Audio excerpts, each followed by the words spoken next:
one, we're going to simplify sine squared of 1 divided by 24 pi plus sine squared of 2 divided by 24 pi plus so on all the way to plus sine squared of 12 pi divided by 24. Before we start, we're going to have to simplify all this. Notice this last term is really going to be just sine squared of pi divided by 2, right? What I'm going to notice is that sine squared of pi divided by 2 minus theta, that's going to equal, and if I look at 90 degrees minus theta on my reference angles here, that's going to equal cosine. But since it's squared, it's going to be cosine squared.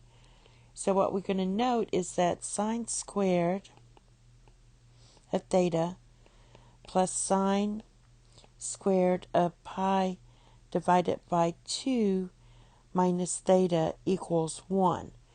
Because that's your Pythagorean identity. This is just going to end up being sine squared of theta plus, this is cosine squared of theta equals 1. All right. Another thing before we get started, I want to notice that if I group some of these together, so if I group sine squared of 1 divided by 24 pi plus sine squared of 11 pi divided by 24, this is going to equal 1. And we can look at either one of these. Let's look at this one. If I write this one like this, so I can write it as sine squared of pi divided by 2 minus my angle, which is going to be pi divided by 24. This is going to end up being sine squared of, the common denominator is 24. So that's going to be 12 pi minus pi, and that gives me sine squared of 11 pi divided by 24. But we know this equals cosine squared. So basically we would have cosine squared of 11 pi divided by 24 plus sine squared of 11 pi divided by 24, and that equals 1. Similarly, you could have done this one and got this value. It doesn't matter. We're going to get ones there. So I want to make a bunch of ones with this.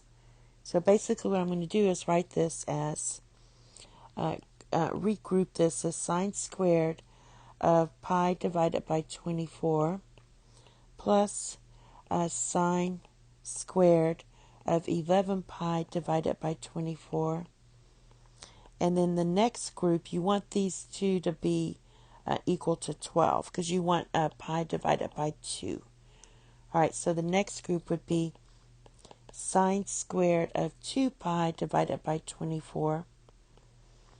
And to get a 12, that means you have to add sine squared of 10 pi divided by 24. Get the picture? Okay, so let's do another one. Let's skip some. We skip some here. Let's try sine squared of 5 pi divided by 24. So that means we have to add that to sine squared of 7 pi divided by 24. Because 5 pi plus 7 pi is 12 pi. Okay, and then there's some things left out. The ones that are going to be left out is this one and the 6 pi divided by 24. So we're still going to have sine squared of 6 pi divided by 24 plus this last one, sine squared of 12 pi divided by 24. So when we add all these up, this one's going to be 1. This one's going to be 1. And then we have another one for the cube. We have another one for the fourth. So this one's going to be 1. And so there should be 5 ones. Plus we had these two that we couldn't match up. So this is sine squared of 6 pi divided by 24 plus sine squared of 12 pi divided by 24. All right. So basically this is going to equal 5.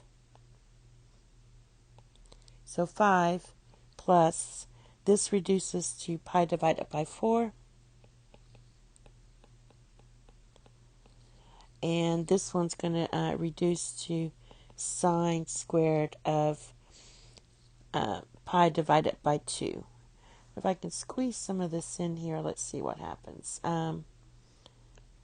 This is going to give me 5 plus, this is sine of pi divided by 2 is square root of 2 divided by 2. You square it. And sine of pi divided by 2 is 1, and you square it. So this is going to be 6. I'm going to add these two.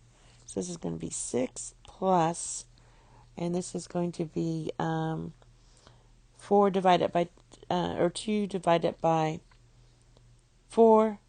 That's 1/2. Or you can just say this is 6 1/2. Thank you. Have a nice day. Bye-bye.